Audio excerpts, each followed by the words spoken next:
welcome to another electrifying episode of the High Voltage Live Show. I'm your host, Willie Snyder, coming to you live from the Mile High City in Denver, Colorado. Joined by awesome co-host Mr. King James Starcup over there in Big Sky Country, Texas, giving old hook 'em horns. And let's hope some good luck for him at the Red River Rumble coming up against OU. And we already have Mr. E. David Engelhardt in the house. What's up, David? Hey, David. We are actually covering David's public input tonight, so that's going to be cool, man. Awesome that you got a public input pass, David. Can I say something there about it real quick? What's that? I've got 2 months on for the death match. I'm about to put the other 2 on. I'm halfway through the next one, and I'll get October ready. So got them on. Catching up now. Just a whole lot of crap I've been having to do this, So this last 6 months. Is October the championship then? Oh, no. It won't end till December. Okay. So, cool. And then we'll All see. right. I'm going to start posting it out for everybody who wants to get involved and everything. So, Got some time to catch up. We're not holding anything against anybody, so you could take all the tests. If you haven't taken them, then you can take all the tests. Uh-oh, look who's in here. Got some fresh blood. He's smelling the blood in the... Oh, man. Yeah, DJ. It's going to be a fun night tonight. We got a... Oh, yeah. I had a question on one of the tests. Oh, here we go. Oh, here we go with the Jags, man. Oh, hey, man. they playing good, dude. I say put some on there, too. Yeah. Yeah. Dude, But, I will have a meme on Monday, Daniel. I'm going to start doing funny NFL memes. And we have this one where it's all, it shows Trevor Lawrence, like, falling down. And he's like, call the ambulance. And then all of a sudden it shows him crossing the goal line. He's like, not for me. Did y'all see? The running back we had last year, Rico Dow. He was talking crap. I don't know exactly. I can't remember. He said something, and they were asking the Cowboy players, and all of them were going, "We'll see this coming Sunday." Cowboy players are. I tell you what, they thinking they got a team. We're gonna find out. So, if I was on the Cowboys, I'd just be like, Rico who? Yeah, they just whatever. We'll find out come Sunday. I was like, damn, all right. Well, I'm definitely going to be watching the game. So it's time for Daniel DJ85's Thursday night pick'em prediction. So I think I'm going to go Eagles 31-20. Who are they playing? Giants. Eagles, Giants tonight. Oh, yeah. Well, they're going to beat the Giants. I mean, anything in the NFL can happen, but I'll take 31-17 Eagles. All right, 31-17. DJ's taking the Eagles. I think the Eagles are going to snap back. I almost think Saquon's going to have a 100-yard game. Wouldn't surprise me one bit. Yeah. And, oh, yeah, dude, that was a crushing. And then, I didn't even know this, but the Broncos are out in going to London for Sunday. So, it's going to be Broncos and Jets in London this week. So, I don't know why they're doing so much international, but I don't mind having football, like, right when I wake up in the morning and then start bringing in my fantasy and I have a lot of Broncos stock in a lot of my fantasy leagues, so yeah, it's pretty cool, especially in Dynasty, but yeah, dude, Daniel knows because he's going to get up early to watch football. He's not going into work or nothing, because they always want us to work Sunday, but not going to happen, especially I've just been out at DIA, and it's pretty cool, man. I like that, I like watching the planes take off on break, and it's pretty cool. Like, it's a lot of fun. Like, I can go over there and walk around, and check out all the different planes, and it's pretty cool. I enjoy it, All right. Well, go ahead and get the meme of the week out of the way, and then we'll get started on this. All right. Nobody's skipping any comments, but whatever. I don't even know what he's talking about. Yeah. Here we go. He doesn't know.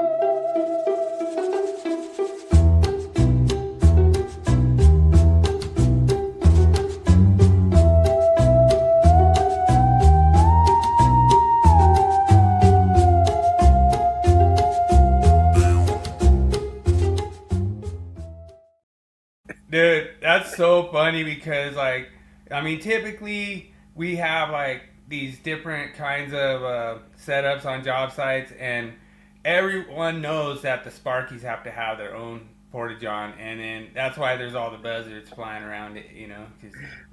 There's something crawled up in your ass and died twice. Yeah, I've heard that so many times. That's so funny.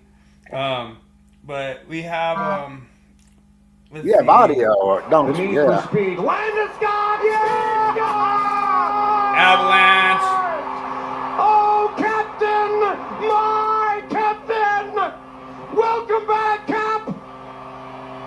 Yeah, so... Oh, I don't want to hear it. Dallas Stars whipped y'all last year. Just get over it. We have...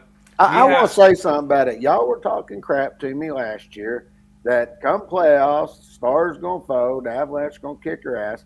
Y'all talked that, and y'all had to eat your words. Well, y'all going to eat your words when they play the Broncos, too. We'll see. We'll see. You know, it could be, you know, me and Daniel will have a full plate of crow ready. And speaking of crow, we have to start with our audio clip of the week. You're going to love this. And just let me know if you want me to stop at any time. It's only about 2 minutes and 30 seconds. The whole entire video was 30 minutes.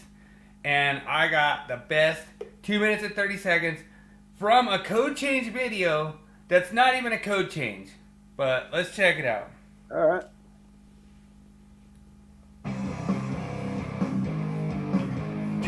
I wanted to mention this backing track is from Dope As Tracks. I appreciate you sending me this backing track. Here we go. Outdoor outlets and dwelling units. And this is where we found out about the problem of adjustable speed drives. And this is where we had to change this. We put this in the 2020 code, 2017 code, and we've been dealing with it ever since. Stop right there. Oh.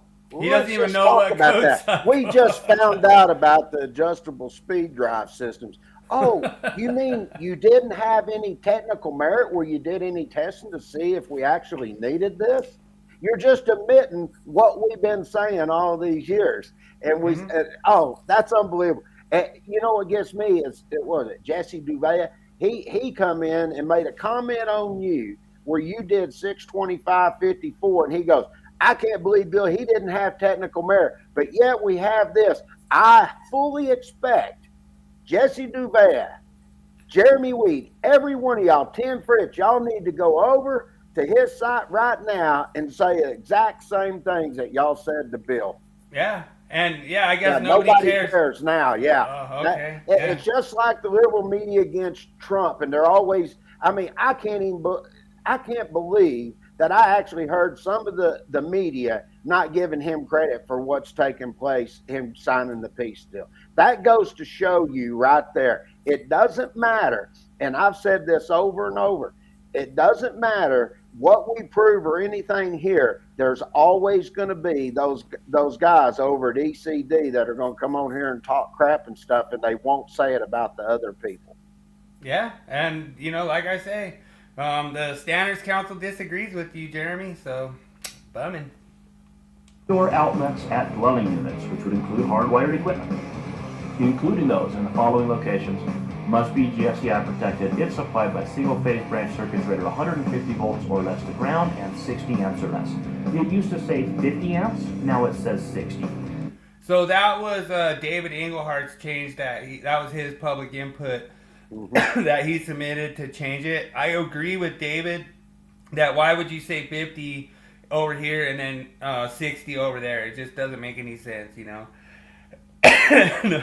Yeah, and Daniel sees we're getting a good comment coming in tonight, so yeah, he's triggered. All right, here he's gonna get triggered more. That's just to provide consistency with basically the rest of the code, right? Everywhere in the code it says 150 volts arrest to ground, 60 amps arrest.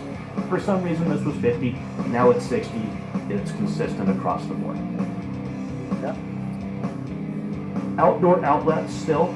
GFCI protection is not required for snow melting, de-icing, or pipeline vessel heating equipment. Look, if you're in Florida, you probably don't care. I live in Utah. We have to melt snow on our roofs a lot of times. So if you have heat tape on the roof, this rule does not apply to you because heat tape 426.28 already requires GFPE, right? So we just kind of have an exception there for snow melting, de-icing, pipeline vessel heating. When we say outdoor outlets, where exactly do we mean? Well, we mean outdoor of the dwelling, we mean outdoor of the garage, right? We mean outdoor of the accessory building, we mean outdoor of the boathouse. So the reason that Ryan's doing this is pretty funny because you remember when Mike Holt was on with Corey on NEC Live, he actually made a mistake where he actually said that the outlets were inside the garage, and he actually misspoke, and it's pretty funny because they wanted to do a clarification for a long time when Mike Holt was saying, oh yeah, this means outlets inside and inside and inside. He didn't say outside, so it was kind of funny. That's why he's doing this correction. He's trying to cover for Mike. You know, I want to make a point on something. Jeremy, I hope you're listening. Maybe you can answer this since you seem to know everything. If I look over at 314.24a in the code, they tell us it's just a point. Okay, well, my point on this is it talks about the depth of the outlet boxes, and what it deals with, it'll say something similar like outlet devices where you don't have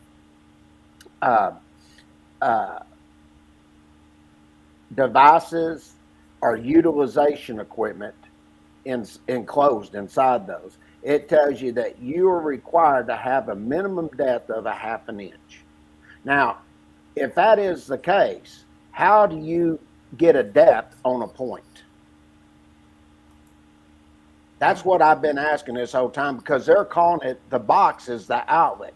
Therefore, he's listening. He's in here. So how do you get a half an inch? It has to be the box that's a half inch. It's not the point that's a half inch. They're telling you the box has to be a half inch. So how can that be an outlet box if an outlet box is a point? See, that's where I come in and I start having these problems with them.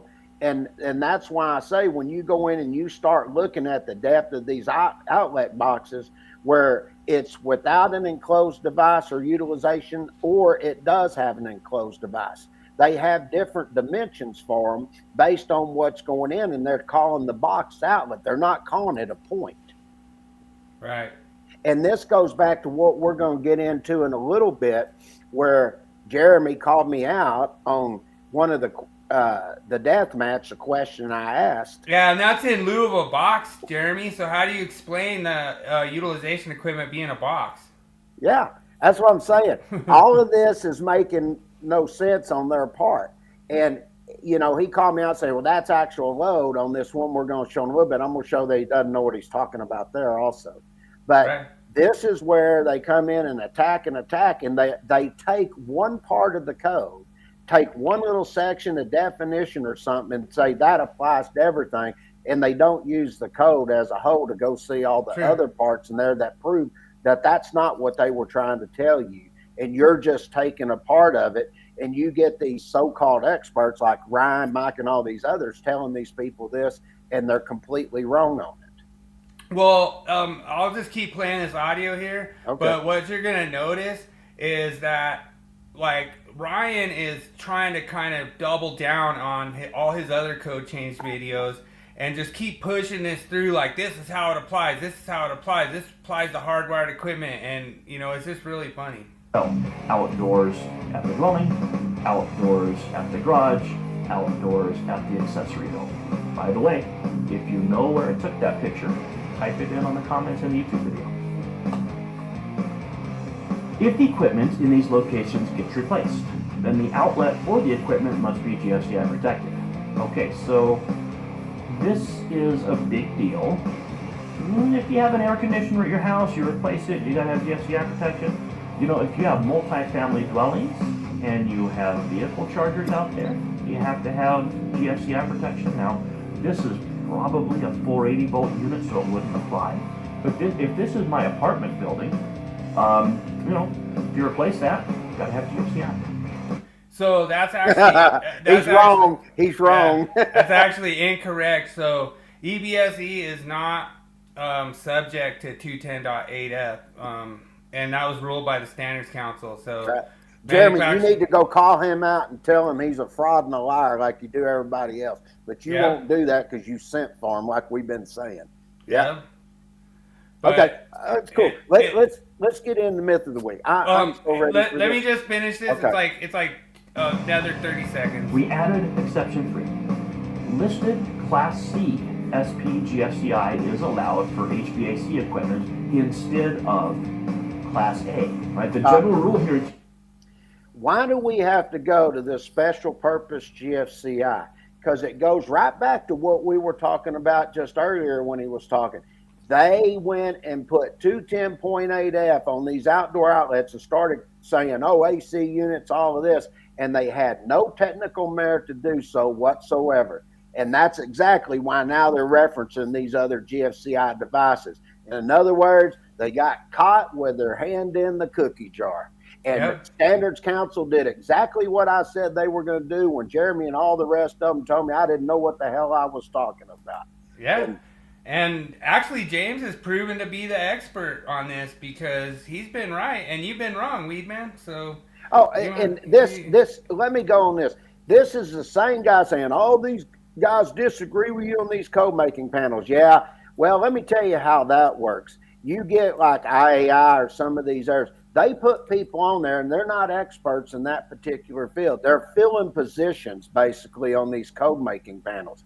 And it's the exact same reason that on code making panel 14, when they didn't allow special experts on there, they contacted my dad and asked him to be the chairman of that panel because they screwed it up so bad. But yet we would listen to some people want to listen to somebody like Jeremy saying, oh, all these code making panels disagree with you. Well, if I'd have been disagreeing with them at that time on what they were doing in hazardous locations, this is the exact type of comment you would have got from someone like Jeremy. And then they had to hire experts and put other people in to go in and do all of this work that need to be done to correct all the mistakes that were done in that panel. Oh, man, it's too bad the 62554B got deleted and proved you wrong, Jeremy. Yeah, and you need to go back and look at the Standards Council's substantiation. They said, and you know, you're going to say, oh, they said redundant GFCI. Well, first of all, we told you couldn't have redundant GFCI, and y'all told us we didn't know what the hell we were talking about. Who the hell is AIEI? I don't even know what that is. I said IEI, the Independent Association of Electrical Inspectors, which I used to be a part of. He's probably drinking again. But he made that type of comment, and you go and look, and they say, you couldn't have redundant. Y'all told us, yes, you still have to have it. We even said that's the stupidest thing we've ever heard. And sure enough, they went into Standards Council, told you, no redundant GFCI. And on top of that, go look at the listing and labeling and the product certification of what the manufacturer states and follow that. That's what they told you to do. Right. And that's what you're going to see. A lot of other manufacturers are going to be going in before the Standards Council arguing this too, because you've got rogue people that are pushing products over on code making panel 2. And they're requiring GFCI protection, and they did not have the technical merit to do it. They provided nothing. They said, oh, somebody got killed. Yeah, they got killed because it was not wired properly. If it had been wired properly, this would have been a non-issue. And then a couple others that they filed in there was somebody that got killed because they didn't follow 70E and OSHA requirements when they were working on it energized. That's what happened. That's not a means for saying you have to have GFCI protection. Right. No, you'll like to hear just this last little part of it. It's really interesting about HF. 10.8 is all the GFCIs have to be Class A. This exception says, well, you can use Class C SP GFCI for HVAC equipment if the HVAC equipment is listed. Now, here's the thing. I don't know what a SP GFCI costs, and I don't know what a Class A HF GFCI costs. I don't know. My assumption is that the Class A HF will be less expensive than SP GFCI and will probably solve your problems. So you might just use the HF GFCI and you're done. But if you choose to use SP GFCI instead, SP GFCI trips at 20 milliamps maximum, so it protects you against death, but it will allow you to get hung up and not have a good day, right? SP GFCI is allowed for listed HVAC equipment. You have to have a warning label at the disconnect stating, warning, Class C SP GFCI protection provided. Now, is that a warning because this is creating a hazard? No, right? It's a protection device. It's not creating a hazard. We're not warning people that there's SP GFCI. We're warning people that there's not GFCI, which between you and me, I think that warning label is stupid, right? Yeah, I think That's a bunch of crap. I think it's really dumb because, okay, for one, they're making this assumption that people are getting hung up and shocked on these units and that they're expecting that there's Class A GFCI on there. And the whole thing is that they're supposed to be doing this for safety of personnel. The personnel is supposed to be unknowingly working on this equipment and having problems. They're sitting there, oh man, we're going to let you put this special GFCI on there, but it's not Class A, and we're going to have to put a warning on there just in case people don't know that it's not Class A. It's the dumbest thing I've ever heard. Like, nobody's even doing it anyway. Nobody's even going to do that regardless. There's not going to be no Class C warning labels printed. That's not happening. What he's basically saying there, CYA.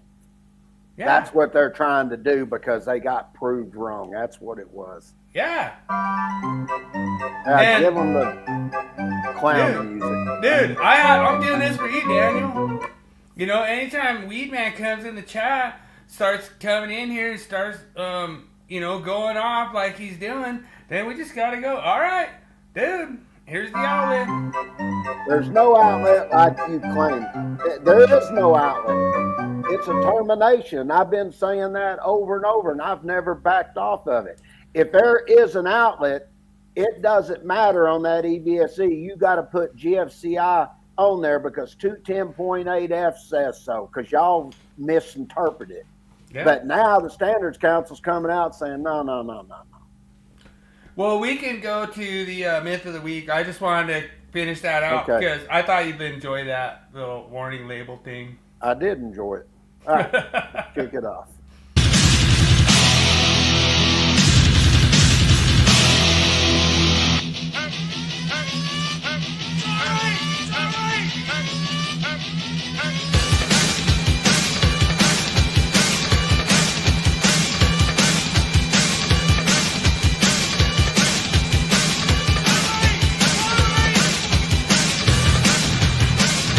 It's time for Myth of the Week. All right, Bill, I think you just are letting me handle this whole thing tonight. So, the number one thing that I wanted to add on this, just to introduce it, this is going to be yours, bro. I got you on this one, right? But the reason I wanted to just say this is because there's been Mike Holtz got this wrong. A bunch of these guys have got this wrong. And they're like, oh, well, you should just provide a 200 amp. Well, guess what? You're going to get the journeyman exam wrong because you don't just always provide a 200 amp. So I was just going to add that as my first stop. But it's yours, bro. This is your baby this week. Okay. The way it should read based on the actual load, not the overall load. But This is where Jeremy came in and I had a question on death match, and it talked about calculating the load for 12 amp continuous load. I'm gonna show you. You don't know what you're talking about. and then 3 amps non-continuous. Okay, so the total load was 18 amps. You took the 15 amps. The 12 amps times 125% gave you 15 amps. Added the 3 amps was 18 amps. Very basic calculation. The way we've been doing it forever, and now all of a sudden Jeremy saying, "Well, that's wrong because that could be extra load." So I asked him. I said, "Okay, Jeremy, let's say that I have a load I'm going to calculate and say I have a non-listed occupancy, and this is where you're going to learn something that you can teach your apprentices the correct way how to do calculations." When you get in and you do this and you have an unlisted occupancy, you have to calculate those loads individually for the lighting. Okay?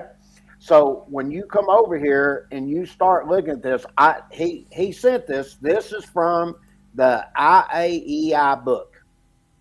Okay? Now, I'm going to read this as starting,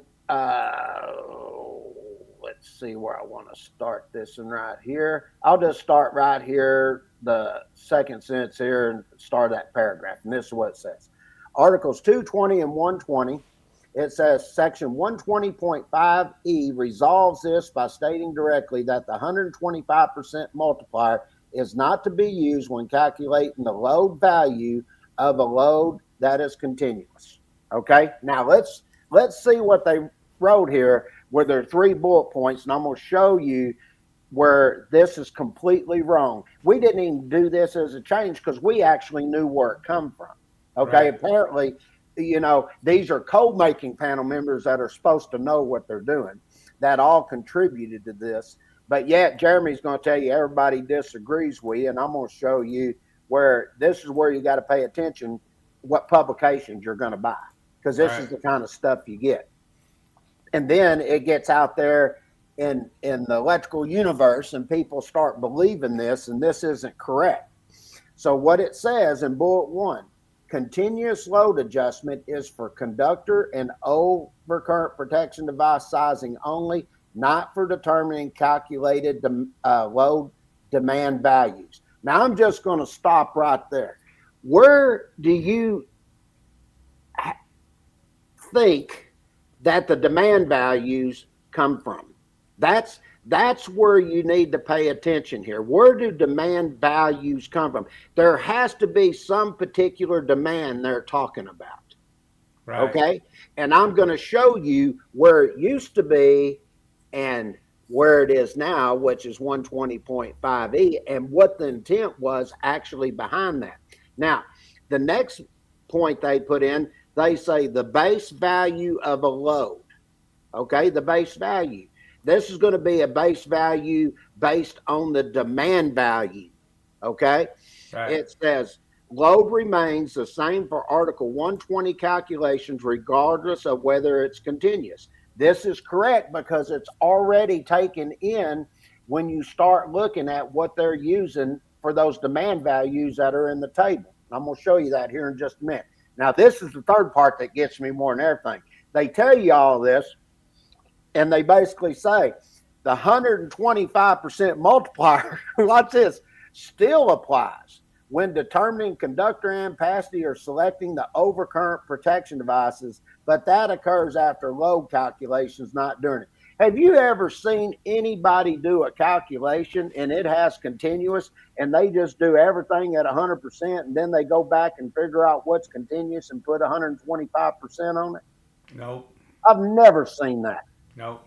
Okay, but this is... well, maybe in the Mike Holt Toolbox app. Yeah, that could be. Okay, now, pay attention here, Jeremy. This is something you're going to take to your apprentices and learn something here. And this is a great example. This is where you get in, where you got your general lighting loads by non-dwelling occupancies. I want you to look at note 1. Pay attention. The 125% multiplier for a continuous load is specified in 210.28 is included. Therefore, no additional multiplier shall be required when using the unit loads in this table for calculating the minimum lighting load for a specified occupancy. I come back, This is a calculated load demand value that's already put on there, Jeremy. That's what it is. Even Dude. IAI, they don't know what they're talking about here. Dude, James, you are an idiot. I know. But wait, it gets better. It gets better. Looky here in the 2026, the same freaking table. Did you see that? Did you see his comment? Oh, yeah. I'm an idiot, even though I'm showing. Look. No, dude, look what it says. You are an idiot. Oh, you are an idiot. Yeah, well, he's not too bright. He don't read too well, I think tell us. Oh, my goodness. Clown show tonight from Okay. Jeremy, man. Now, look. See this note. Everybody looking, paying attention. Everybody should share this podcast. Get it out there so everybody can see it. Right here's the note. Okay, 125%. Now watch. 2026, where's the note? Gone. It's gone. And why is that? Because it comes back right here where they're talking about the load demand values. That's your demand that was already put in the table, Jeremy. Yeah, we just did check the 2026, dummy. That's what I'm showing you. Where did I not apply the 125% as part of the load calculation? This is it right here. I'm showing it to you. 2000. I can't be any more clear. So when you get in here and you start looking at a percent multiplier, why do they call it a percent multiplier? Here, right here, you've got this set up where it's already built in. The 125% is built in. The multiplier is already there. So they're telling you shall not require continuous loads to be calculated 125% because it's already built in. And then they tell you in the informational note, 125% multiplier could be required for reasons other than non-continuous load. And then they tell you the continuous load impact the sizing of the conductor and overcurrent protection device, but may not influence the load. Oh, man. Dude, you must not be able to read there, Weed Man. I don't know what's going on. I mean, there. look at it. You can't be any more clear than this. Now, hold on a second, because I need to add this in real quick. Just give me a second. I took and I added a couple more extra into this because I wanted to make sure. It's based on this one right here on the load calculation and sizing conductors. Well, the reason overcurrent devices. I thought about this a little bit more, and I was like, when you look at this, there's a little bit more here that you need to look at. Okay, and I'm gonna show this. Just give me 1 second. I forgot to load it up. I added it into the presentation. No, you're good. I know you talked to me about it, and it's true. There's a big double standard coming in here.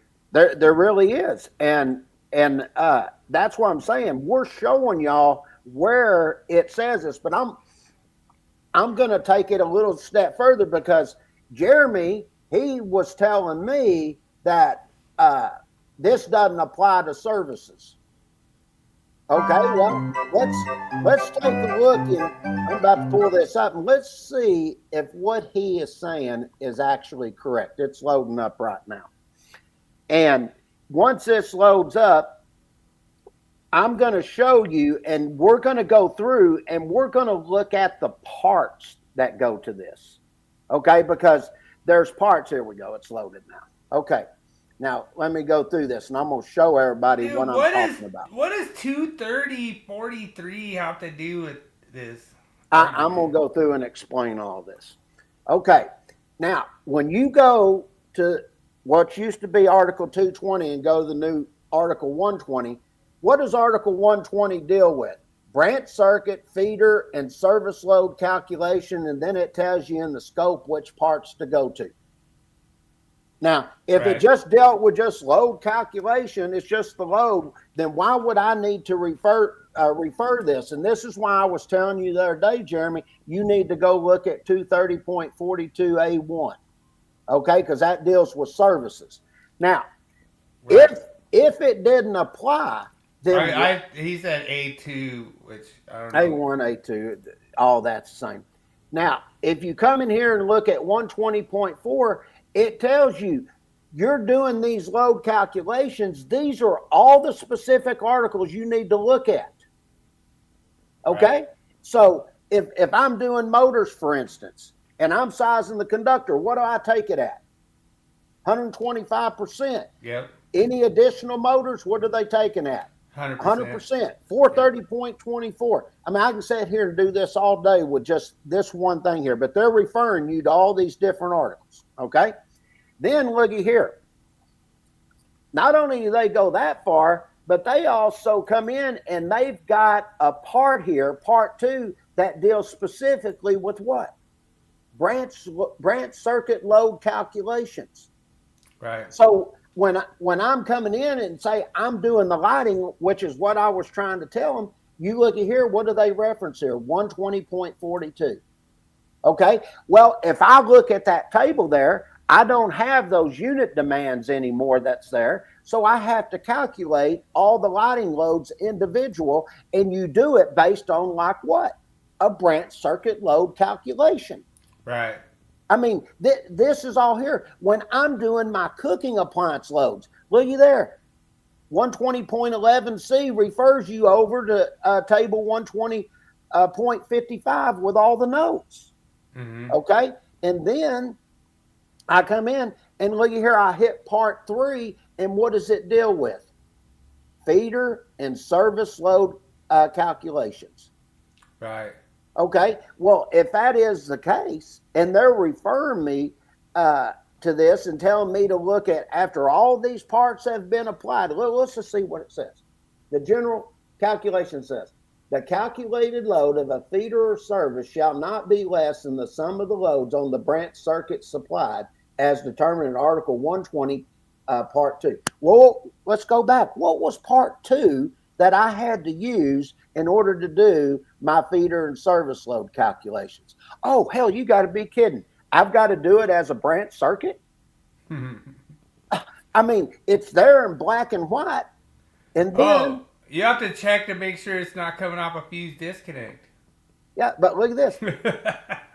And this is after any applicable demand factors permitted or required by Article 120, Parts 3, 4, 5, 6, and 7 have been applied. Wow. Well, I'll be dang.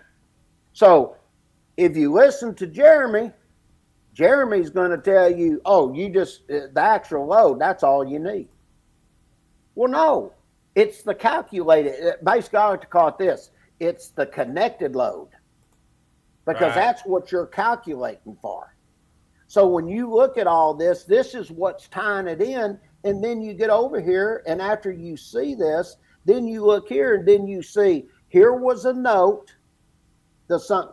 No, it's not the sum of the load. I honestly cannot believe I'm showing you the branch circuit and feeder and service calculations, and you're telling me that 125% doesn't apply. That's go back and look again, Jeremy. God almighty, he just can't stand to be wrong.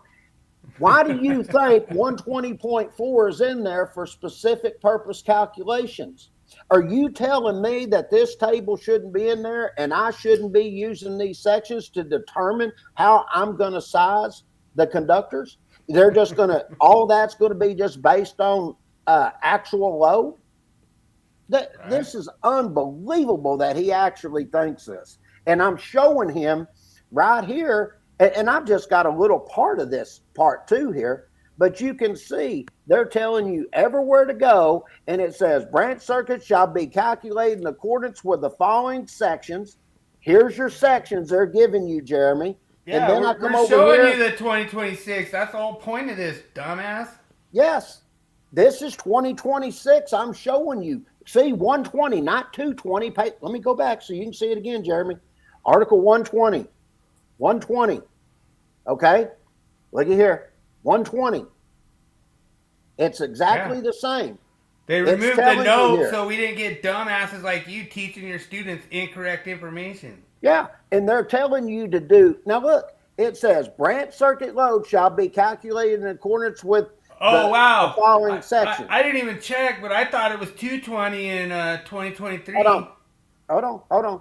So once I do that calculation, what does it tell me here when I'm doing the feeder service load? It says the calculated load of the feeder service shall not be less than the sum of the loads on the branch circuits supplied as determined in where, Jeremy? Article 120, Part 2. Oh, where do you say add 120? Golly, I can't believe he can't figure this out. Come here. Here's 120.4.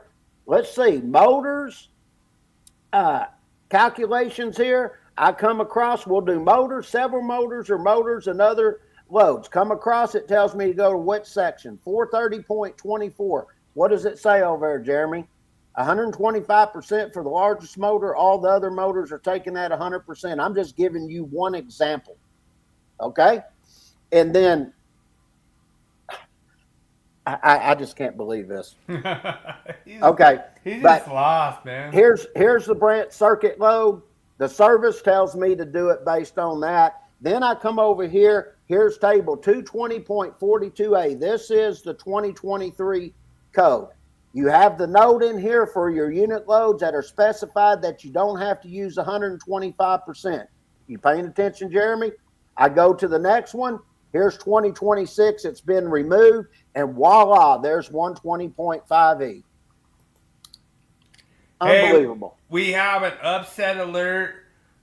Giants are up 13-3 right now against the Eagles. Damn, the Eagles are really playing bad. Upset alert. But if you look at this, everybody watching this, share this so everybody can see this. And I want everybody to look and go right back here. This is from the IAEI. And Jeremy tells you right away, nobody agrees with you, idiots. Well, I'm showing you right here.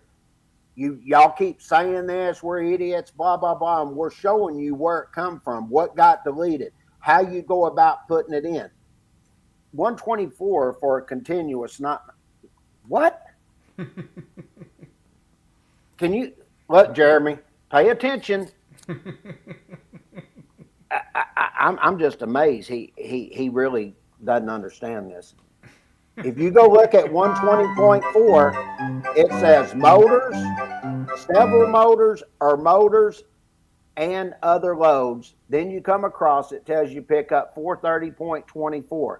When you go look at 430. Matter of fact, I'll just pull it up in 2026 so he can see it, because apparently he's having a problem. Give me 1 second. I'll be right there. Okay. So here's 430.24. Let me share the screen. This will only take a second to pull this up. Okay, there's NFPA link. Okay. Now, let me increase it a little bit so you can see it. There's 430.24.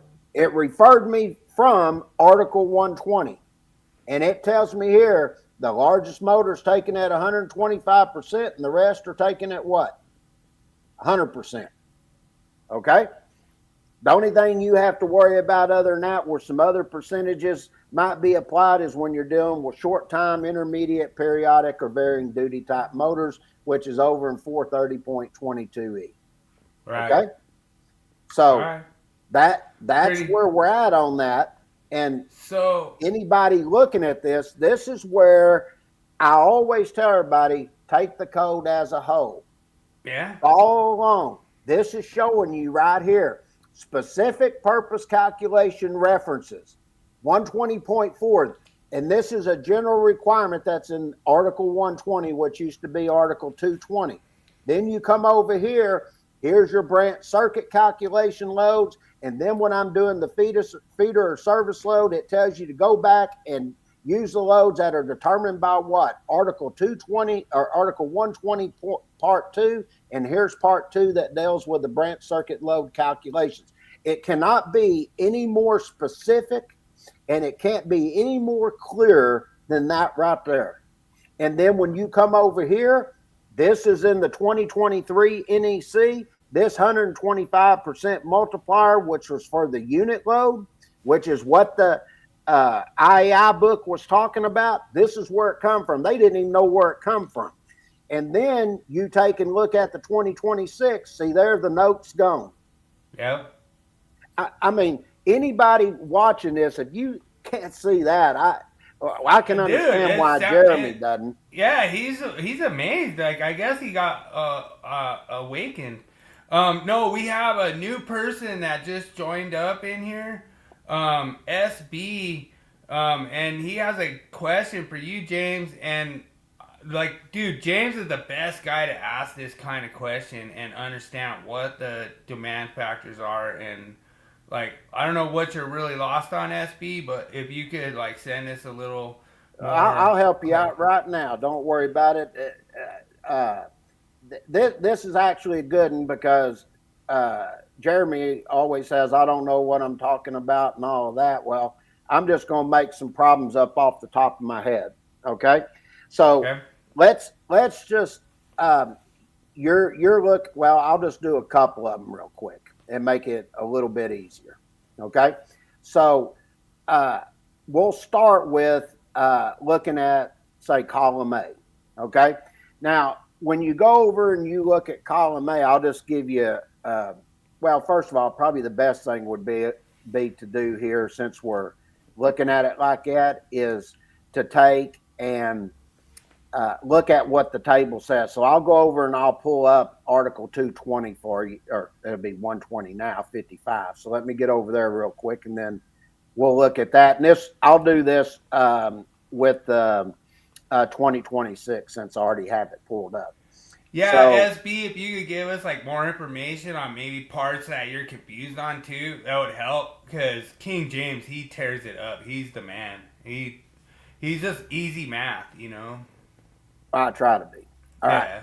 Now, when you look at this table here, you're gonna see. Oh, matter of fact, let me do expand the table. I should be able to do that. It's not on the screen. Oh. Yeah, I didn't share screen. Give me 1 second.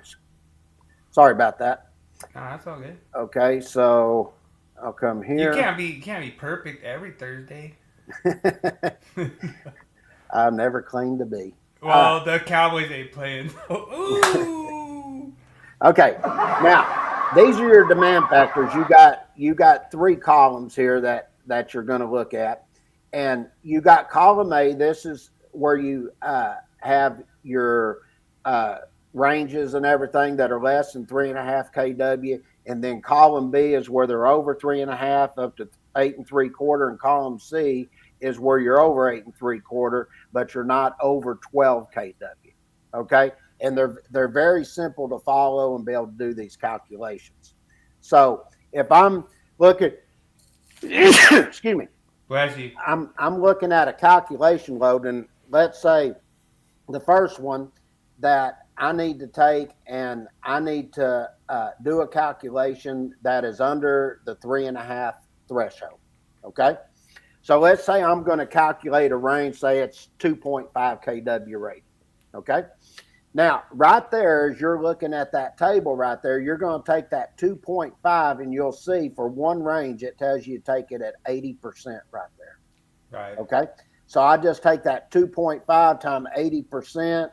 That's going to give you 2 kW for that. So you got 2 kVA demand for that cooking unit. Now, if I look at B, you getting the same thing. This is where you're going to be over 3.5, and you're going to be up to 8 3/4. So I'll do one range right here. Okay. I just got to go over that demand load right there. So the next one I'm going to look at, let's just say it's 8.5 kW. So looking at that, and I pick up for one range, come across there, it's going to tell you to take it at 80%. I need to add this one. 8.5 times 80%. That's going to give you 6.8 kVA demand load for that cooking unit. Right. Okay. So that's pretty easy up to this point. Yeah, right? This is what SB put in as a problem that he's having, as far as like a 6 kW, 9 kW, 9 kW. And no worries. I will get to all those.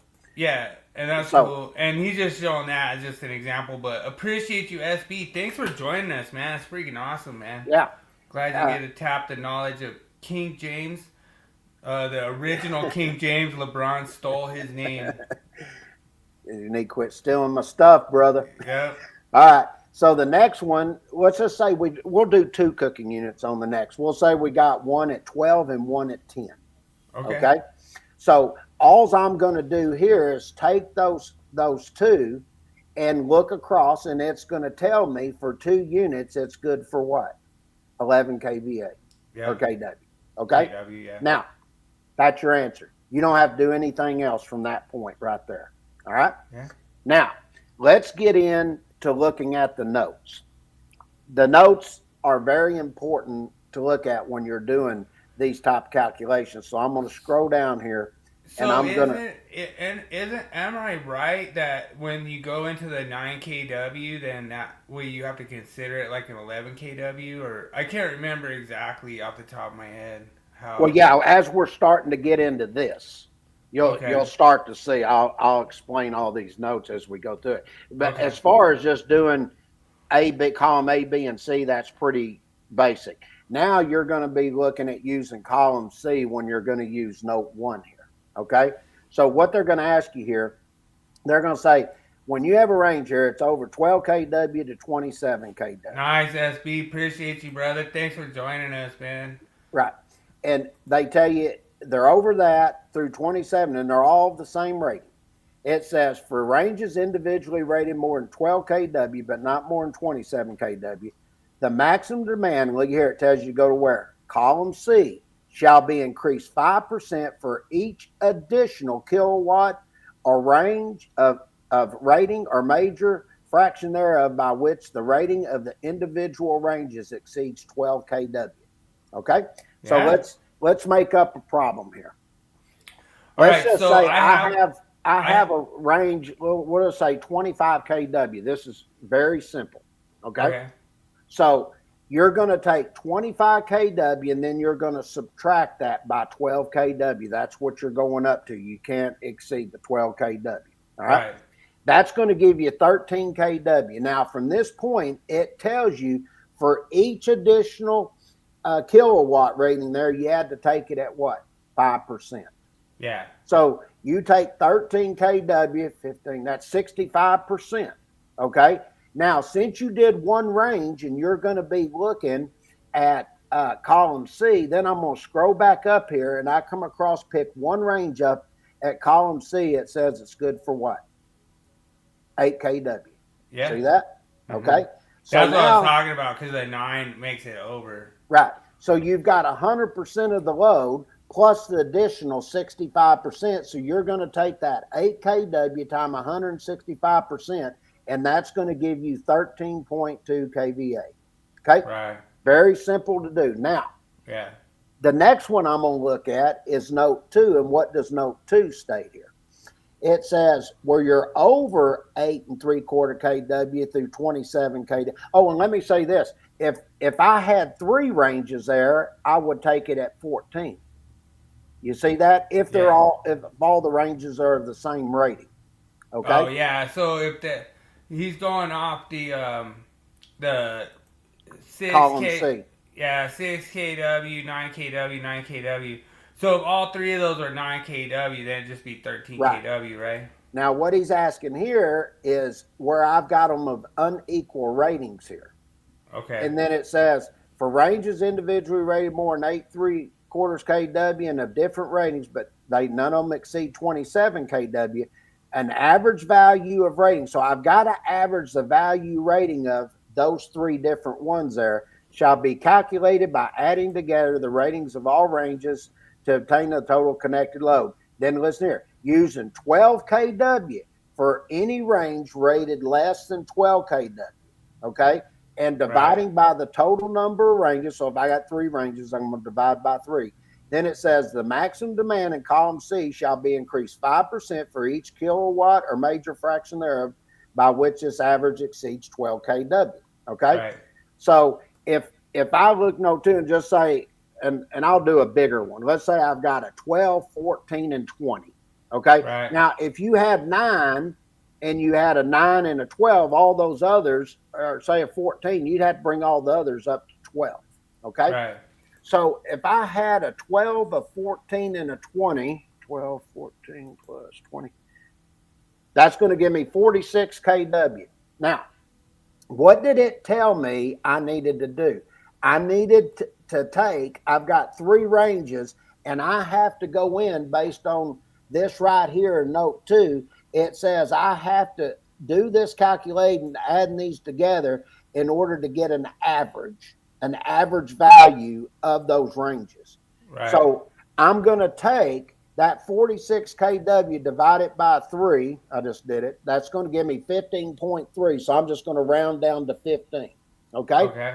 So now I've got an average value of the ranges, and I did those ranges where I did an average value of 1. So I'm going to divide that 15 kW by 12 kW. Okay. That's going to give me 3 kW. Then I take the 3 kW for each additional kilowatt's going to give me 15%. And then I'm going to go back up here and I'm going to look at the table here for 3 ranges. It tells me to take it at what? 14. Yeah. Okay.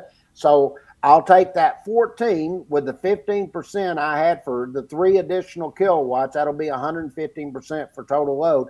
And that for those 3 pieces of cooking equipment, it's going to give you 16.1 kVA.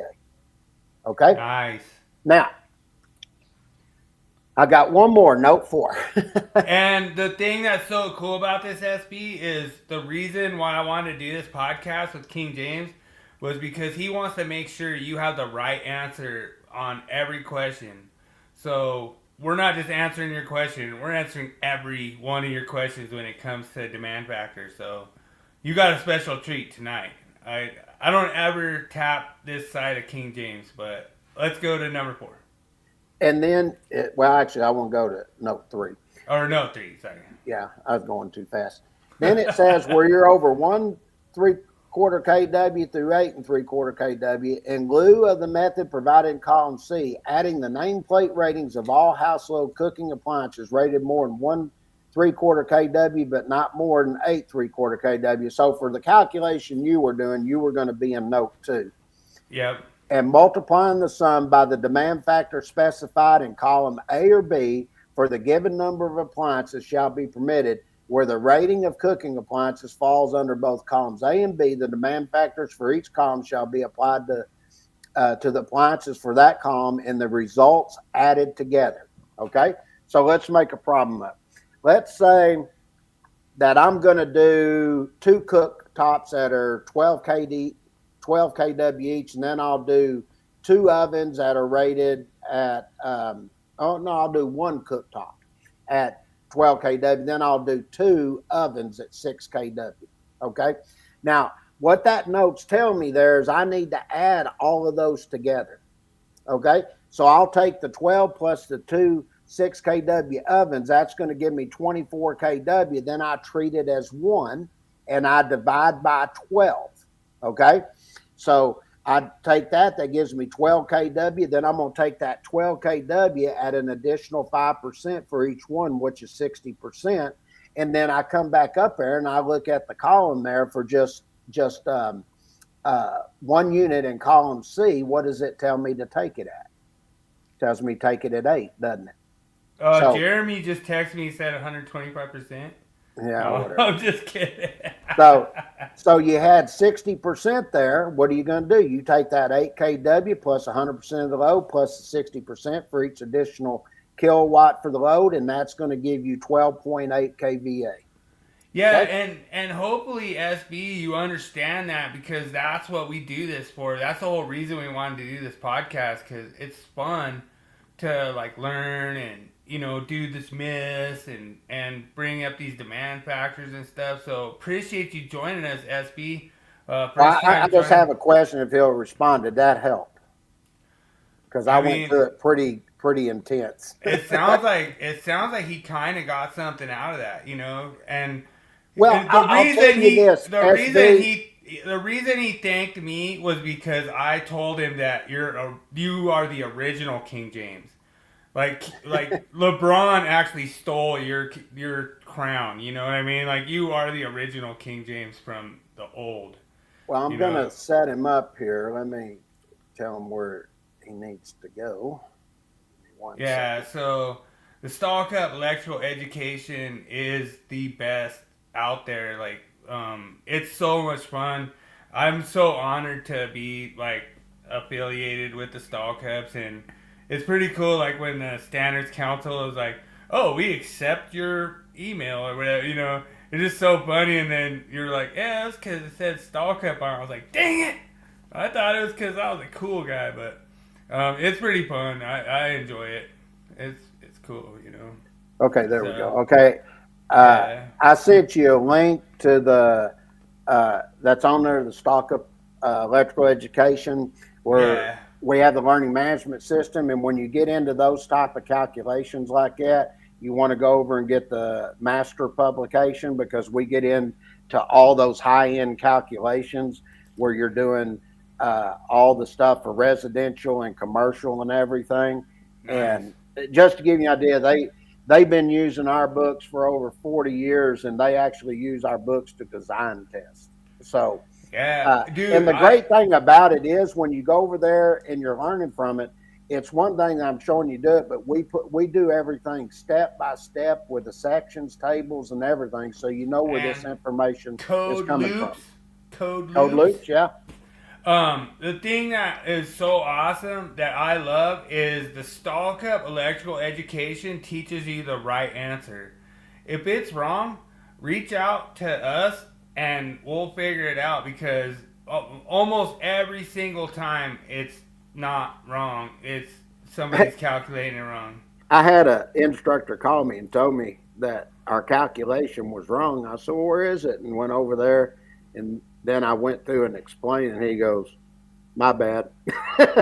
I said, no worries, brother. I said, that's why we're here. We're here to answer and explain.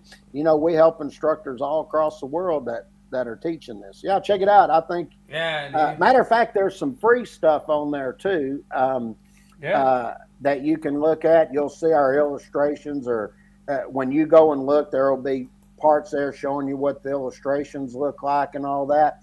And one of the things I'm going to have by probably in the next summer, I will have the courses online where you can actually, we design the masters and the journeyman specifically, where you have the illustration, and then we have where you fill in the blanks as you work the problem. And this way, and we have the answer key that goes with it. But when I finish the stuff for the online education, you're actually going to be able to click on that blank, fill in the values, work the problem, and then there will be a accordion file there. You click and it'll show you if you got it right or not. You can check your answers. That was my idea, SB, by the way. I was the one that called into the Stall Cups and said, hey, it'd be really cool if you could just fill the blank, but you know, I don't know. I mean, I don't know if they're going to give me credit for it. Like, that was a chore figuring out how to make that sucker work like that. You know, it was one thing. Oh, and another thing that's going to be cool with online education, as you're going through that in illustration where there's sections and tables and stuff, you can just click and it'll pop it up for you, and you can just check there as you're going. And then another thing that Bill's talking about, over on the side, I put a loop, and it takes you straight through every section of the way that calculation problem's calculated. True. And I'll tell you, nobody else does anything like that. So we try to provide the best material we can for you guys. Yeah, like, so I told your dad one day, we were sitting there talking on the phone, I said, you know, it'd be really cool if you just highlight the, you know, code changes and stuff, put it in your code change book. And then he's like, you know what, Bill, that's a really good idea. We're going to start doing that. You know, that's back in like the 70s, you know, when I was like 5. Filling your diapers. But, you know, I'd only been doing my code change stuff for like, you know, 40 years by then, or 30 years. You know, I mean, like, I don't want to inflate the numbers or anything to say when I was talking to your dad back in the 70s. But, you know whose idea that really was? It was mine. And and what happened was, I was writing the code change publication, and we have a system. I write the changes, and then Dad illustrates them with all the information he wants and everything, and then I draw the illustrations, blah, blah, blah.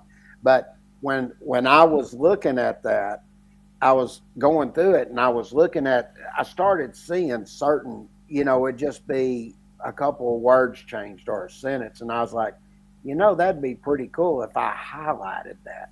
And actually, I put it in a. Oh, you when just we did underlined it. You underlined it, right? Well, the first thing we did, Because you had to do it with the we typewriter. underlined didn't it. you? In the Back second volume, we colored the text. then? Okay. And I was doing that, and right after we did that, guess who started highlighting it in the code book? NFPA. NFPA. That actually happened. I can prove it all too. But was that 2005 or Hell, I don't remember. That's so long ago. 2002? I just No. remember doing it and thinking, I came up with a good. And I'll give you another good example. I'll give you the golf clap on that. When Dad, we had a book. It just didn't sell a whole bunch, so we didn't keep doing it. But we covered every calculation in the code. I mean, we even showed you how to do X-ray equipment. We did all this stuff. And anyway, he said, I want you to go through and edit it and see if you can find any mistakes. And I edited this book 3 times going through it. And when I was on the third and I came to a conclusion, and I came up with this rule of thumb. I said, anytime you're sizing the overcurrent protection devices, if you calculate anything at 125% or less, you go up to the next standard size. Right. Any percentage above that, you drop down to the next standard size. And at that time, there's 2 parts. You either had it on phase conversion, where you had to protect the conductors, and the other one was transformers. And transformers actually has a note in there that gives you the option to go up or down. You can do either one. True. So I went in there and I asked my dad. I said, hey, I was looking at something, and I asked him about it, and he goes, well, that sort of sounds right. He goes, let me check into that. He started going through, he went through at it, and he come back. He goes, you know what? We're going to start teaching it that way. And that's how and what was funny was, and Bill will vouch for this, I was doing a special guest on 2 weeks in a row. 2 weeks in a row. Yeah. And I was doing NEC Live for NFPA. And I think that was the most they ever had on there, wasn't it? That were coming on watching those 2 podcasts. And I gave that rule of thumb, and Derek, he goes, I've never heard that before. I said, Dude. he goes, I'm not sure it's true. I said, well, I'm going to prove it to y'all. And I went through the calculations, and I was going so fast. Derek was asking me to slow down. And after I went through it, he goes, that's the way you do it. And I was like, yeah. Dude, one of those was, I believe it was transformer overcurrent protection. But we have a question coming in about that, kind of close, from SB. Dude, thanks so much for the great comments tonight, SB. No, I can already answer that. No. Yeah. So the reason why, SB, that you don't do, and a lot of times we have to word our questions correctly, like when it comes into like being an instructor and stuff like that. And this is a class 1 transformer, so there could be class 2 transformers that are considered continuous load. So it's kind of a loaded question. There could be right and wrong sides to that. But class 1 transformer is actually should be loaded at 100%. If you did your engineering right and your calculation right, it should be loaded at 100%. In my opinion, I could be wrong on that. King James could correct me on that. Can I ask a question? Can you put that back up there? I want to see what he wrote. Yeah. It went down too quick. Yeah, my bad. Sizing the conductors. Okay, that's what I was more curious of than anything. Yeah. What he was going in sizing. Yeah, so basically, if that's like let's just say off the top of my head, a 75 kVA, there's really not that much danger if you toss in like parallel 3/0, even if it's only sized at 350. To me personally, I don't see the load exceeding 350 on that application, even though that transformer could be loaded up to 400. There's some different things when it comes to like the engineering parts about it, but that's where I get into kind of a little bit of the gray area. King James might disagree with me on some things as far as like I'm basically like I built a dragster, let's freaking floor it. I don't care. I want to blow it up. And I guarantee the code won't let you blow it up. My whole question would be, I guess he is talking about sizing the conductors for the secondary, and He said primary and secondary. I thought he just said the conductors, but when you're looking and Primary you're sizing the and secondary. transformer, it's not the 125%. It's the loads that you're going to supply. So Yeah. say I had a load of 40 amps and it was continuous, and I had non-continuous of 25 amps. Okay, Right. and I'm going to size the conductors for that secondary side.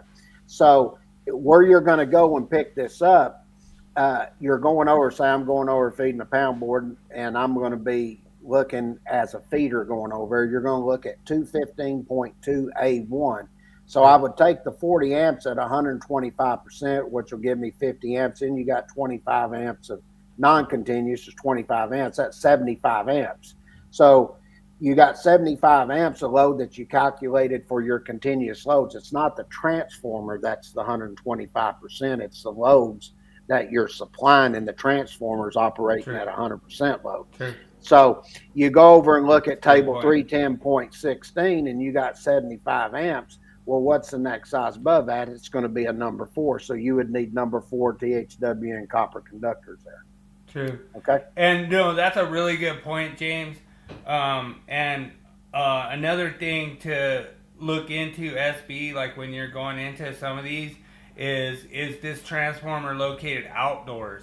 Because like if you're outdoors, then you're gonna have to go off the 60-degree C column, or you could have a -2 conductor. You could have a THHN-THWN that's rated for that location, and so that could be something that you need to look into, like when you're going into like a testing format, and make sure that you're understanding that like sometimes you have the conductor 75 degrees C and sometimes it's 90 degrees C, so that could change that calculation, and you always have to do that. The reason that King James dragged me into this is because he knows that I go out and I do this every day, and I'm trying the best I can to do it right all the time, and it's really hard because we as code people have to factor in a lot of this different stuff. Is it outdoor installation?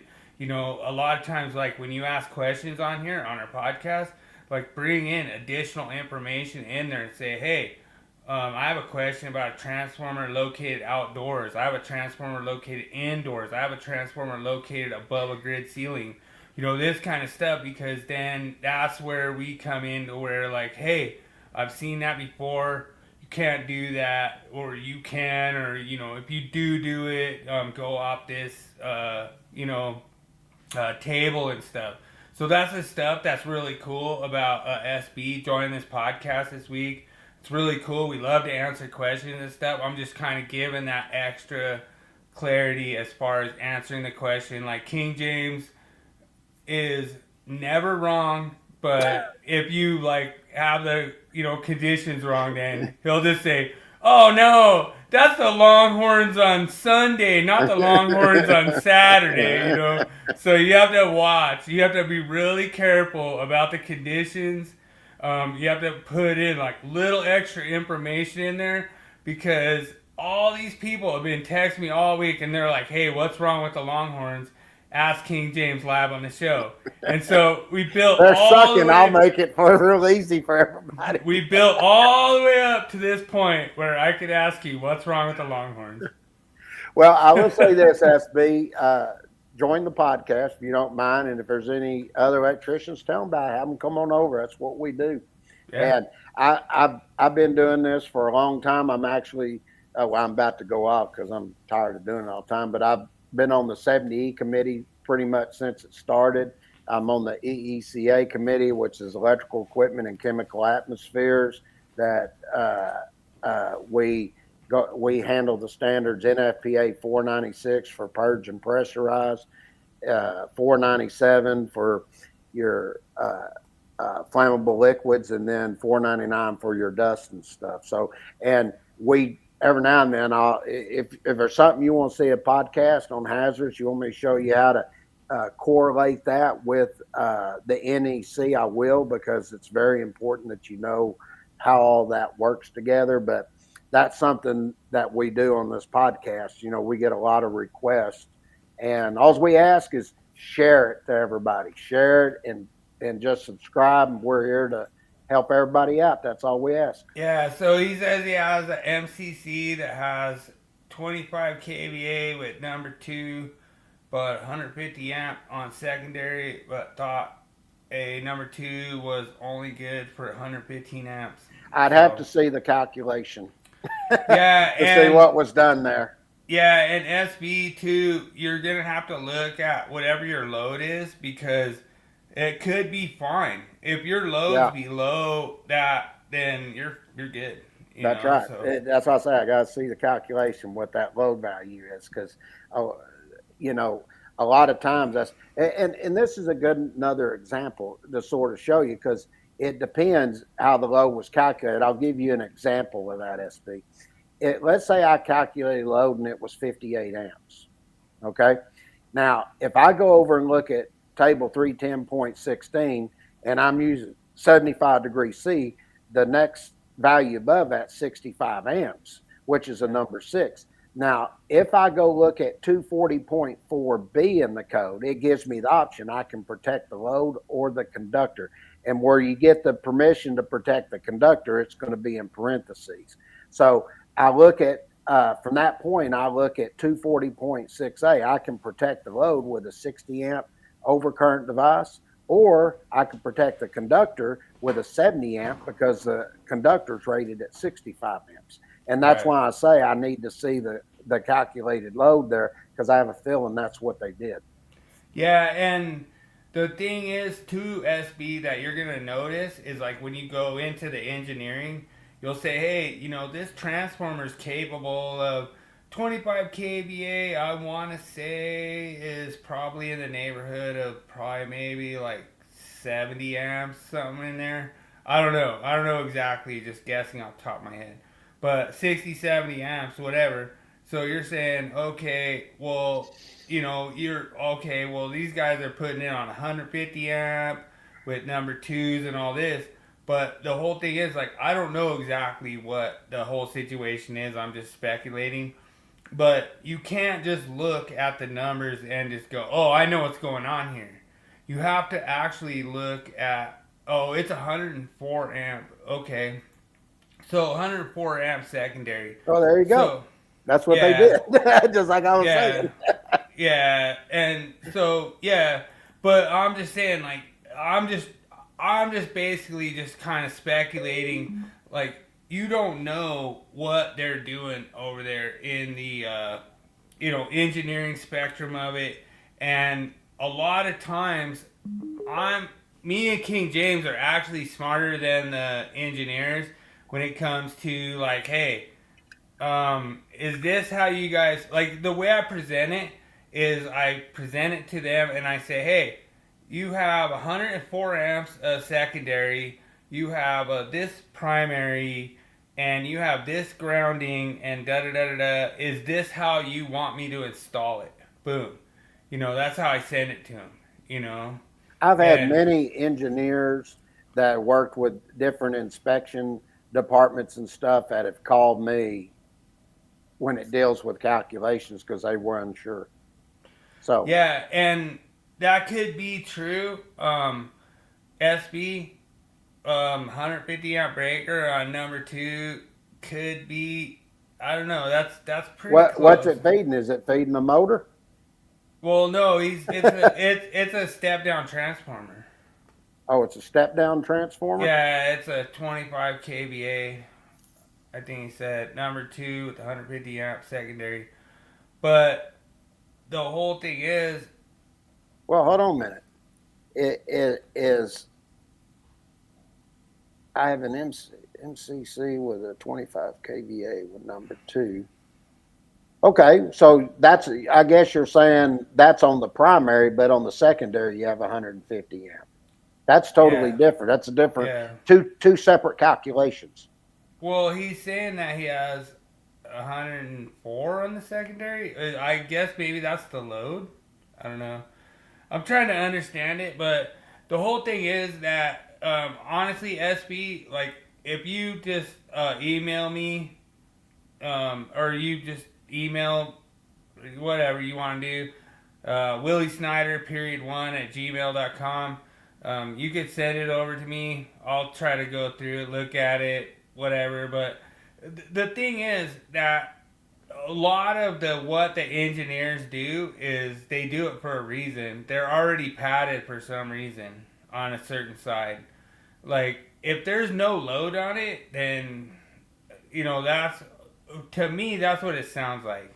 Is there's not a lot of load on the transformer, and that's a reason why they could go like lower ampacity. Well, you got 104 amps, so you'd have to have a number 2 because it's good at 115 amps because the number 3 is the size below it and it's only good for 100 amps. So they had to make sure that they had enough wire size there for the amperage. Right, and that sounds good. Yeah, SB. Yeah, okay, yeah, that's what's doing, yeah. Yeah, You can, they could have, just as an example, this, to give you something to think about, they could have taken and, say, gone up to a 1-aught in order to match that overcurrent protection device. But more than likely, what it sounds like to me is they just based the conductor size, whatever the load was. And if that's the case, they should just put 125 amp on it. right. So Eagles just scored. It's 17-13 Eagles. Okay. 17-13 Eagles over Giants. Yeah, and dude, that's really cool that we have a guy coming in here actually having constructive comments in our podcast. Like, what is that about? Yeah, instead of calling us names like the boys over at ECD constantly do, and that's one of the things y'all will know. Some of the people that come on here, we got some haters because they do not want us doing a podcast. They want everybody to listen to them and nobody else. And that amazes me, especially since most of them have been using our books all these years, and now they write their own little publication. Now all of a sudden, like somebody put out there, the Stalkups ain't even publishing anymore. That wasn't true. Somebody's starting all these rumors in these groups. Well, I have an idea who it is now. Well, I got some music for him, just for Daniel. Yeah. And are we going to start the Willie Quiz?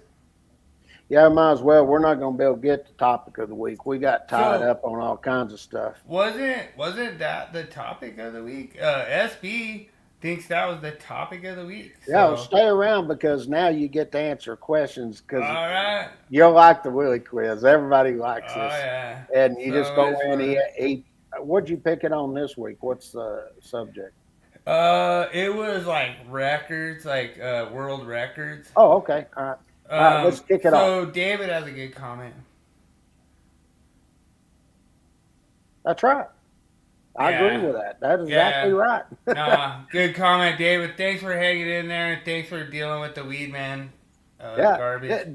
David's sharp on the code, folks. I'm gonna tell you right now, and he's a good guy, 100%. And I believe David he's like me. He cares about the code, and just like you too, Bill. But I mean, I see the things he asks and all that, and you can tell he cares. Yes, sir. We appreciate you coming on here and providing insight and stuff too, because sometimes I may be talking about something, I'll forget about something else, and that's a good example right there. Yes, sir. All right, here we go. Willie Quiz time, folks.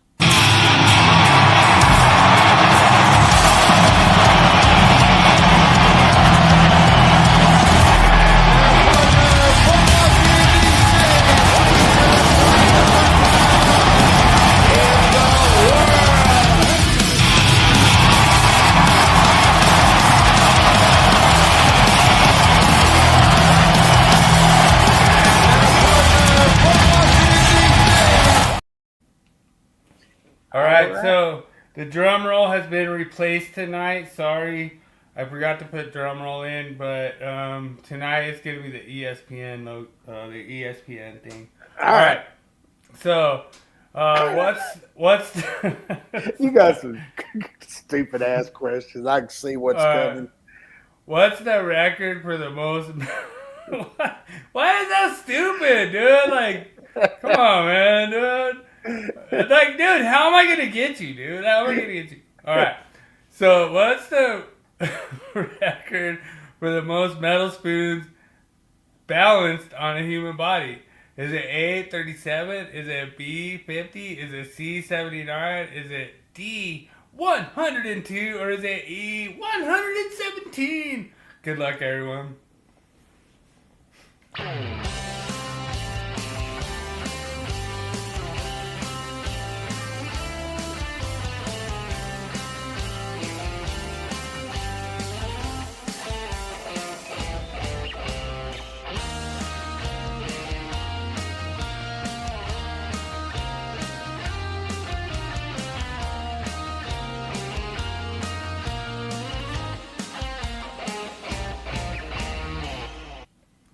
So we're off and running to the Ripley's Believe It or Not tonight. Dude, I'm telling you, dude, I balanced 37 spoons last night, dude. I didn't even got a record yet. Let's see. God, I'm trying to think. So they're just putting them all over your body and you can't move and all that. So I'm guessing it's somewhere between C and D. They could get that many because it's probably your whole body. I'll go with D. That sounds fine. All right. So I'm really surprised you didn't copy Daniel on answer C. I have no freaking clue. I'm just guessing. Oh, man. I can't believe this, but we will find out.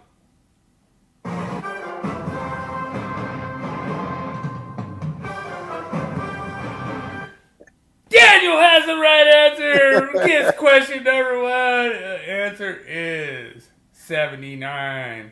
It was my second answer, so it was all guessing. That's good. You're good. All right, so question number two. The fastest time to type the alphabet on a touch screen. This is a bunch of crap. The fastest time to dude, you're making me laugh. All right, the fastest time to type the alphabet on a touchscreen mobile phone is an insane feat. How fast was it done? A, 3.5 seconds. B, 5.8 seconds. C, 7.4 seconds. D, 9.1 seconds. E, 10 seconds flat. Good luck, everyone.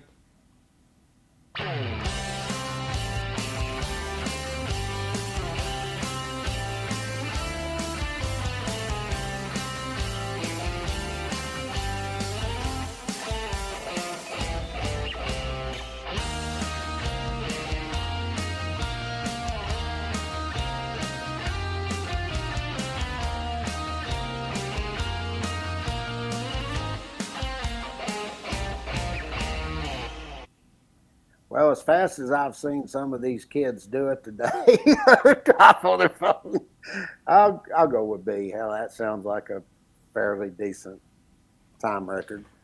All right.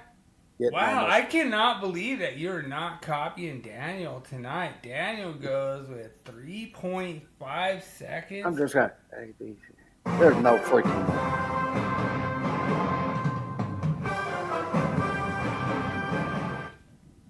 King James gets the freaking second one, so we have a tie game tonight. It is 5.8 seconds. Man, we have a good game so far. I was sitting there thinking, there's no way they can do that under 4 seconds.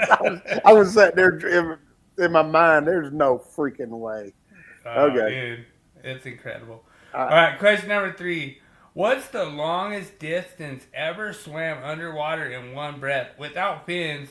A, 100 meters. B, 123 meters. C, 200 meters. D, 250 meters. Or E, 274.32 meters. Good luck, everyone.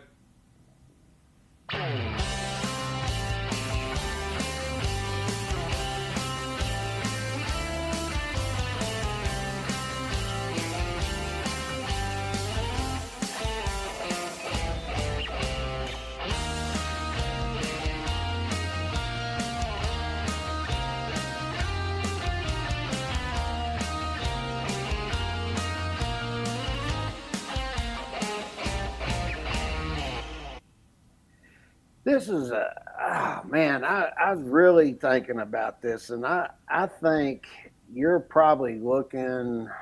I'd say, you get them frogmen and stuff. I'd say they probably get close to 200 meters. I'll go with C. 200. I was 250, 250, 200, 250. I'll go with Yeah, 250 is pretty far. C. Yeah, 200. I think they could get Oh, there. you're gonna copy Daniel. Oh man, Daniel said C. You're going C. Are you locking in C? Yeah, I think somewhere around 200. Yeah. So if there was another answer that you had that was not C, what would you choose? D. All right.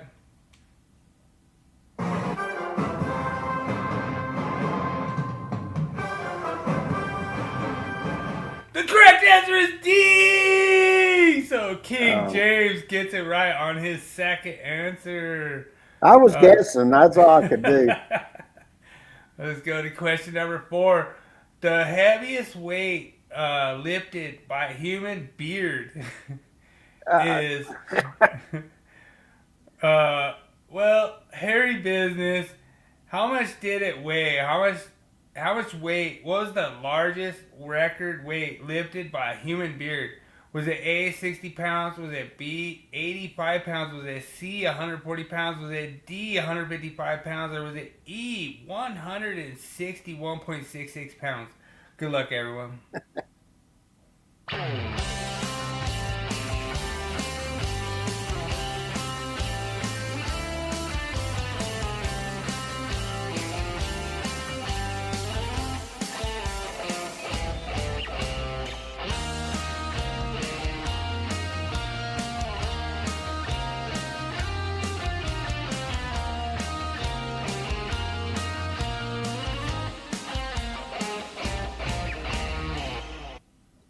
I'm sitting there thinking about how, because you got the beard and it's pulling on all that. So I'm thinking, Dude, I've lifted like 1,000 pounds with mine, but I haven't like actually recorded it yet. shit. And I was thinking, God, before it would start pulling, I would say, man, 140 pounds is pushing it. Right, I'll go C. That sounds decent. Yeah, I'll go C. You don't see. All right, so you're gonna copy Daniel for the tie. I'm just guessing.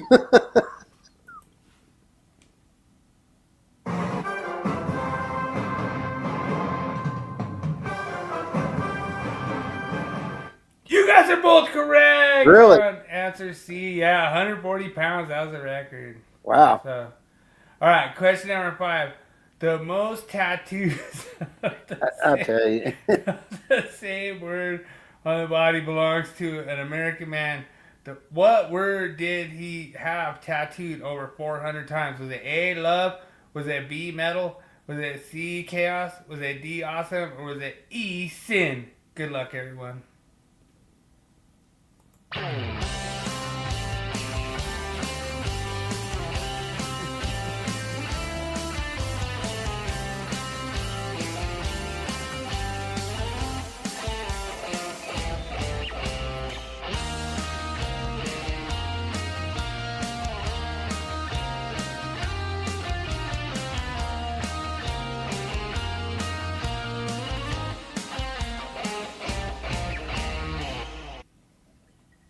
I'm going to guess in this and probably something like, I guess, shit, I don't think it's metal or cows or awesome. It'd have to be A or E. I think somebody, I'll go with love. I think love would be something somebody would post. I don't think them others. Dude, that's a really good one. Dude, did Daniel tell you, man? Dude, we did a wire pull with my beard. Dude, like, yeah, dude, Daniel knows. He knows, like, dude, do not doubt Daniel on that. I mean, like, they call me the truck, and it's because I just pull wire, and if I use whatever I have to use. Like, sometimes the beard gets stuck and everything. So Daniel is going B. Oh, dude, we might have a tie tonight. No. We're tied right now. So you're going love. Daniel is going metal. Dude, I would tattoo metal 400 times on my body. 100%.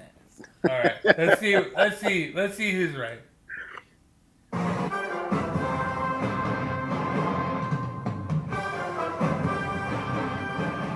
The answer is D. Awesome. So both you guys are wrong.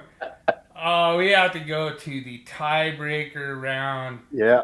Oh man, this is hard. This is always hard. Okay. Every time.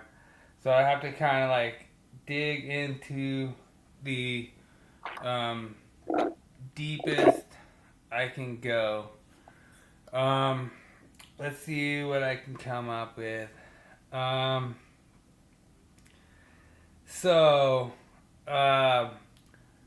What was the Broncos record when trailing by 14 points going into the fourth quarter against the Eagles? So previously, all time, what was the Broncos record?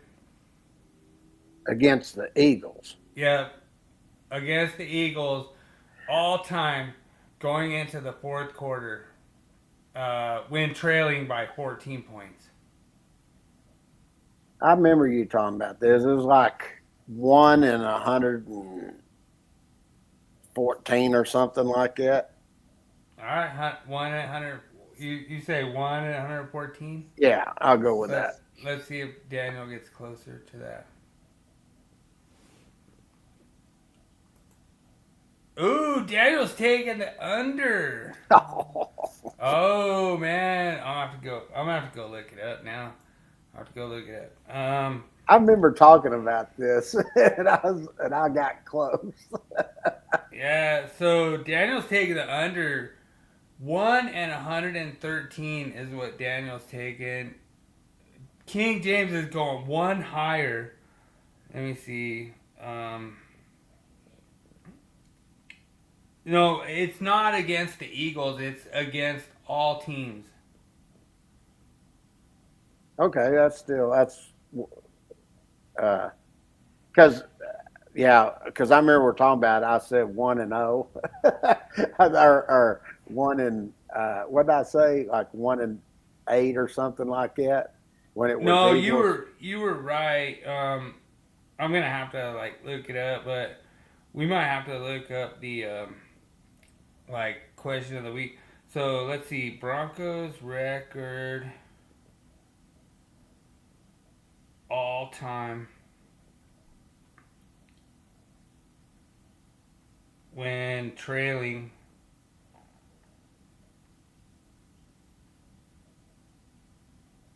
by 14 points. Yeah, I think I said it happened once, and that was against the Eagles.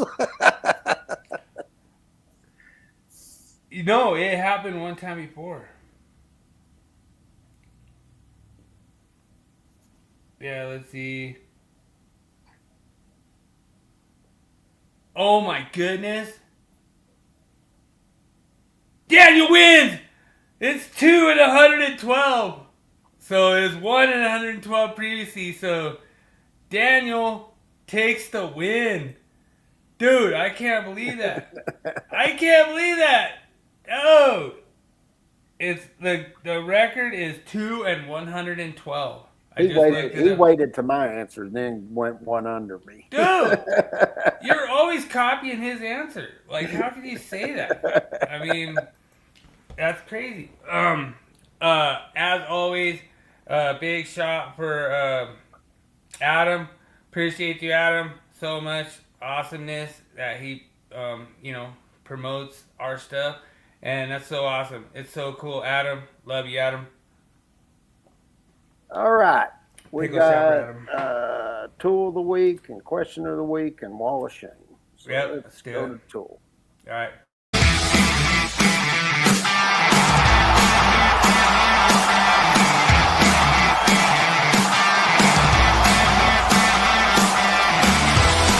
It's time for Tool Review of the Week. Sponsored by the Christians Only Tool Review and Nipex Tradesman.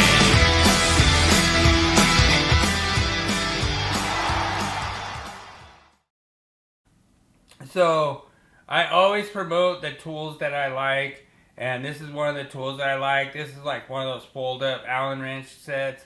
This is freaking one of the best out there, and the reason I'm kind of promoting this week is it just went on sale for $15. So you can go out there and get it for cheap.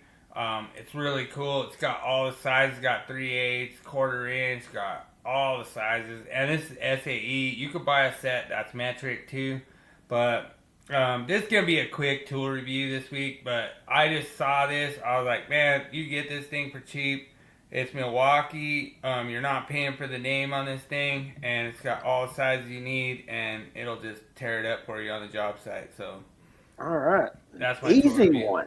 Yeah, super Easy, simple. easy Super one. simple. I'm going out and buying me one this weekend because I need one. I need that. All right. All right. So then we need to do. Man versus machine. Yep. Let's go. For years, man tried to create artificial intelligence. On this segment, we find out, is AI smarter than King James?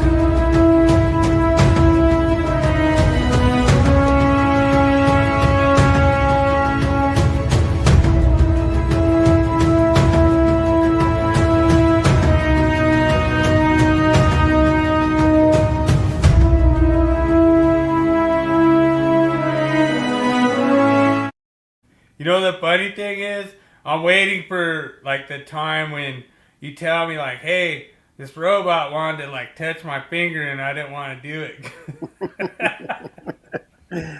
Well, nothing to do with his ass. All right, let's see what you got for me here. You got for track lighting. It's kind of specific to our topic too. Yeah, see. Yeah, that was an easy one. I think, let me go over here. If I'm not mistaken, in that 220.46B, I think it is. Yep. Let me go get the NFPA link and let's see what it says. Yeah. I know the answer. I'm sort of going on memory here. I think it's 46B. The one I didn't answer. I answered everything else. Okay, let's see. 220.46B. So you're what answer were you saying initially? The answer I gave was C. All right. Yeah, I didn't hear it, but I just want to make sure that that's correct. Yeah. That when they transcribe this podcast, that I didn't. Yeah. Yeah, that's another one, SB. They actually transcribed our podcast because we were so right. Yeah. All right, let's see here. Let me go over to ChatGPT and let's see what it says. Okay, Dude, I can't wait. I love seeing these because I'm just like, oh man. Like, it answered it correct live with me, but it knows me. I got it correct. It did 43B. I think that was a 2020 section or something. Oh, okay. That used to be, but yeah, Cool. I got it right. ChatGTP, give you applause, ChatGTP. Live on our show, we finally give ChatGTP an applause. That is correct. Nice. King James also got it correct. However, we were answering the question based on the 2023 NEC, and the new section is 220.46B. Remember that new section. Chat GPT. There we go. All right. Nice. So we're always correct in 100% of the time, so Yeah. that's awesome. It just says memory in Chat GPT has changed. Oh, wow. All Got right. it. However, it's changed. Okay, cool. Cool. Okay. Okay. That's what we want you to do. Yeah. So we'll roll over to the what is it, Wall of Shame? Wall of Shame, and we're gonna wrap it up. All right, here we go. There we go. Shame. Shame. Shame. Shame. Shame. Shame. Shame. Shame. Shame. Shame.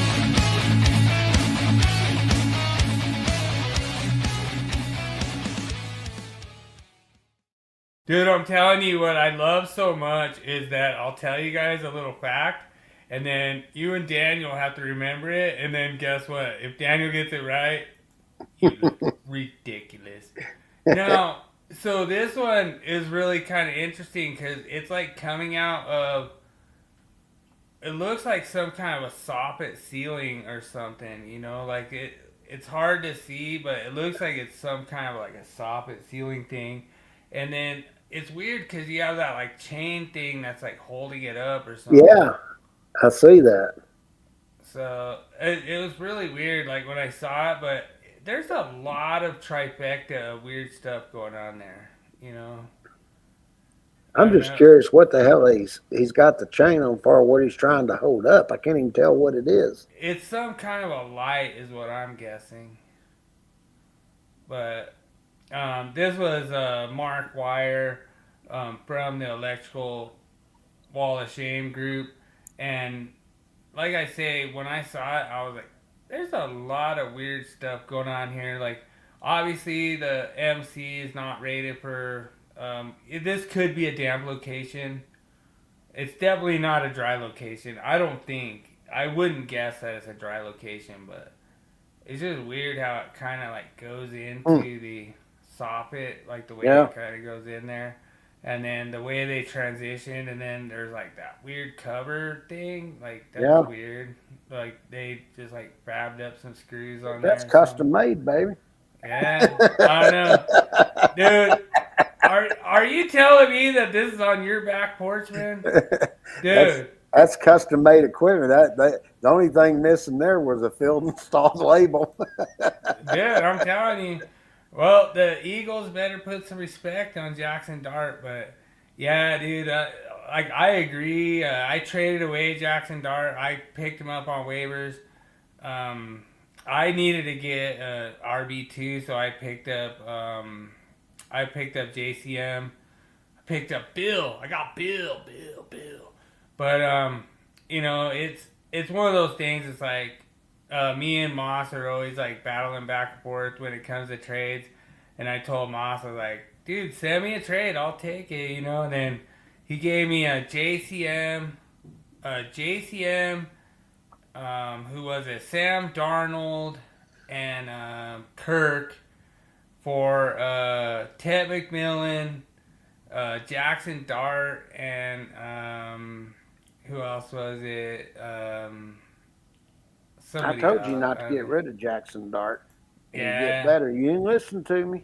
Yeah, it is what it is.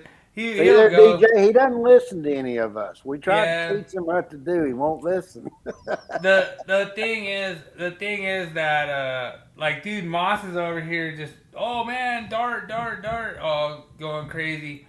But right now, looks like, I'm gonna try to look. They are, Giants are up 20-17 right now. Yeah, I'm about to go watch the game, so let's wrap this crap up. I want to watch that game because I watch that game because they're in our same conference division. So if they lose, let's do it, dude. Let's do it. Me and Daniel are gonna tailgate. Yeah, we're gonna see who's gonna be grilling that crow. We're gonna grill some Bebo. Dallas probably gonna beat them by 3 scores. We're gonna grill some Bebo. Dude, thanks so much, SB, for coming in, joining us. Dude, I hope you learned something. Go back to 2024, January 2024. We do journeyman exam prep. We do all kinds of stuff on there. Dude, there's so much to learn. And I'm learning every day. James is learning every day. And a lot of these code guys are teaching us. how to like interpret the code and how to not interpret the code because there's no freaking outlet. But whatever. That's right. And we're calling them out on everything. So 100%. just keep coming. That's why this channel keeps growing. And we tell people we don't do all this advertising, all this crap, and paying companies, to get us out there. It's just word of mouth. We appreciate y'all sending it to people, sharing it, telling people, have them come on over, listen to the podcast. We just come in here, cut up, and on Monday night we do Monday morning coach, just football, and we just have fun talking football. We don't care. Anybody likes it or not, we like it. We're having fun just talking 100%. smack to each other. So Yeah. come on, enjoy that too, brother.